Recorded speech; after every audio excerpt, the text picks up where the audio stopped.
Namaste, welcome to Sakshi Digital Exclusive. This is Shahida. Alert alert alert నవజాత శిశువులకు తేనె పట్టించడం ఓ సాంప్రదాయంగా కొనసాగుతుంది. పిల్లాడి ఏడిస్తే ఊరడించడానికి తేనెను నాకిస్తారు. కొన్ని క్రతువుల్లో అయితే బంగారు ఉంగరానికి తేనెను రాసి శిశువుల నాలికకు రాస్తారు. అయితే ఈ చర్య మహా డేంజర్ అని వైద్యులు అంటున్నారు.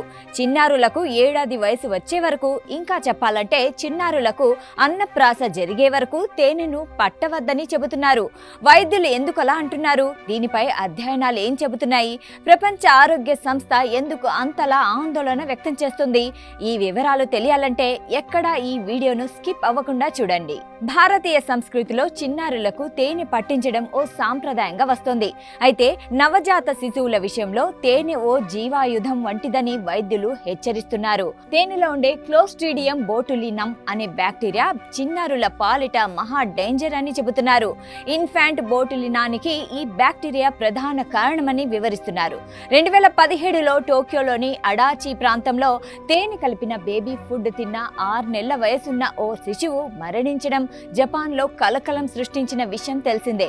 అప్పట్లోనే ఆ చిన్నారి మరణానికి తేనెలో ఉన్న బ్యాక్టీరియా కారణమని పరిశోధనలు తేల్చాయి. ఇన్ఫ్లాంట్ బోటులినం కారణంగా ఆ శిశువు మరణించినట్లు నిర్ధారణ అయింది. నిజానికి తేనె సహజమైనది, రోగ నిరోధక శక్తినిస్తుందని డైటీషియన్లు, న్యూట్రిషనిస్టులు చెబుతారు. అది నిజమే, కానీ ఏడాదిలోపు వయసున్న పిల్లలకు మాత్రం ఒక్క చుక్క కూడా తేనెను పట్టించవద్దని పలు అధ్యయనాలు చెబుతున్నాయి. ఎందుకంటే తేనెలో ఉండే క్లోస్ట్రీడియం బోటులినం అనే బ్యాక్టీరియా చిన్నారుల నాడీ వ్యవస్థను తీవ్రంగా ప్రభావితం చేస్తుంది. శిశువుల పేగుల్లోకి ఈ బ్యాక్టీరియా చేరితే మరింత క్రియాశీలంగా మారుతోంది. దీంతో మరింతగా విస్తరించి కేంద్ర నాడీ వ్యవస్థ ద్వారా శరీరమంతా వ్యాపిస్తుంది. ఫలితంగా చిన్నారులు బోటులినం బారిన పడతారు. అంటే శరీరం విషతుల్యమవుతుంది. ఈ స్థితినే బోటులినం టాక్సిన్ అంటారు. ఇది న్యూరోటాక్సిన్ విషాన్ని ఉత్పత్తి చేస్తుంది. ఫలితంగా చిన్నారుల్లో ప్లాసిడ్ పెరాలిసిస్ కలిగే ప్రమాదం ఉంది. అమెరికాకు చెందిన food and drug administration, food standards ఏజెన్సీలు కూడా ఏడాదిలోపు వయసున్న చిన్నారులకు తేనెను పట్టించకూడదని కఠినంగా హెచ్చరిస్తున్నారు. చిన్నారుల పాలిట ఇంత ప్రమాదకరంగా ఉండే తేనె పెద్దవారికి నష్టం కలిగించదా? ఈ ప్రశ్నకు వైద్యుల నుంచి లేదనే సమాధానం వస్తోంది. ఎందుకంటే శిశువులు ముఖ్యంగా పాలనే ఆహారంగా తీసుకుంటారు. ఏడాది దాటాక అన్నప్రాసన జరిగి ఘన పదార్థాలను తినడం మొదలు పెడతారు. ఈ క్రమంలో పేగుల్లో చేరే ఇతర బ్యాక్టీరియాలు క్లోస్ట్రీడియం బోటులినంను పెరగకుండా అడ్డుకుంటాయి. ఈ కారణంగా తేనెలోని బ్యాక్టీరియా ఏడాది దాటిన చిన్నారుల పాలిట ఏ మాత్రం ప్రమాదకారి కాదు. చాలా అరుదుగా మాత్రమే బోటులినం టాక్సిన్ పెద్దవారిపై ప్రభావం చూపుతుంది.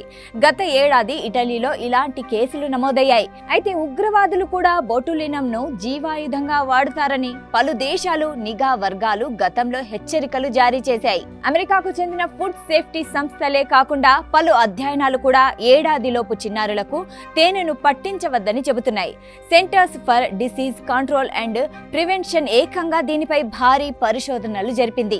అమెరికాలో నమోదయ్యే ఇన్ఫాంట్ బోటులినం కేసుల్లో 20% వరకు తేనె వినియోగంతో ప్రత్యక్ష సంబంధం కలిగి ఉన్నట్లు తేల్చింది. తేనె నమూనాలో క్లోస్ట్రీడియం బోటులినం స్పోర్స్ ఉన్నట్లు ల్యాబ్ పరీక్షల్లో నిర్ధారణ అయింది.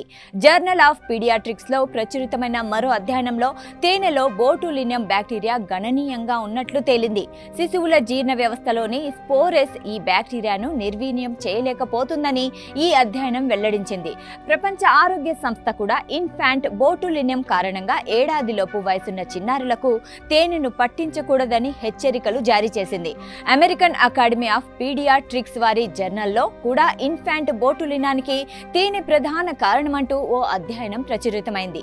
వేడి చేయడం లేదా ప్రాసెసింగ్ చేయడం ద్వారా తేనెలోని క్లోస్ట్రీడియం బోటులినం బ్యాక్టీరియాను నాశనం చేయలేమని ఈ అధ్యయనం పేర్కొంటోంది. అందుకే చిన్నపిల్లలకు తేనెను పట్టించకపోవడం మంచిది. ఈ విశ్లేషణ మీకు నచ్చినట్లయితే ఈ వీడియోను లైక్ చేయండి, షేర్ చేయండి. మీ అభిప్రాయాలను కామెంట్ల రూపంలో తెలియజేయండి.